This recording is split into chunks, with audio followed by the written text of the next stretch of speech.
দিনের বৃষ্টিতে বিভিন্ন জায়গায় প্রায় বন্যা হওয়ার মতো অবস্থা হয়ে গিয়েছে। খালগুলো ডুবে গিয়েছে এবং খালের পাশে যে দোকানগুলো আছে একটু হলেই আর ডুবে যাওয়ার মতো অবস্থা হয়ে যাবে। তারপরেও বলি আলহামদুলিল্লাহ, বৃষ্টি হলে আমার খুবই ভালো লাগে আর গরমের কষ্টটা একদমই সহ্য হয় না। গতকাল সন্ধ্যার পরে আমরা সবাই মিলে একটু বের হয়েছিলাম, যেহেতু গতকাল শুক্রবার ছিল।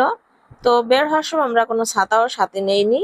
তো কেউ আসলে আশা করিনি এভাবে বৃষ্টিটা চলে আসবে।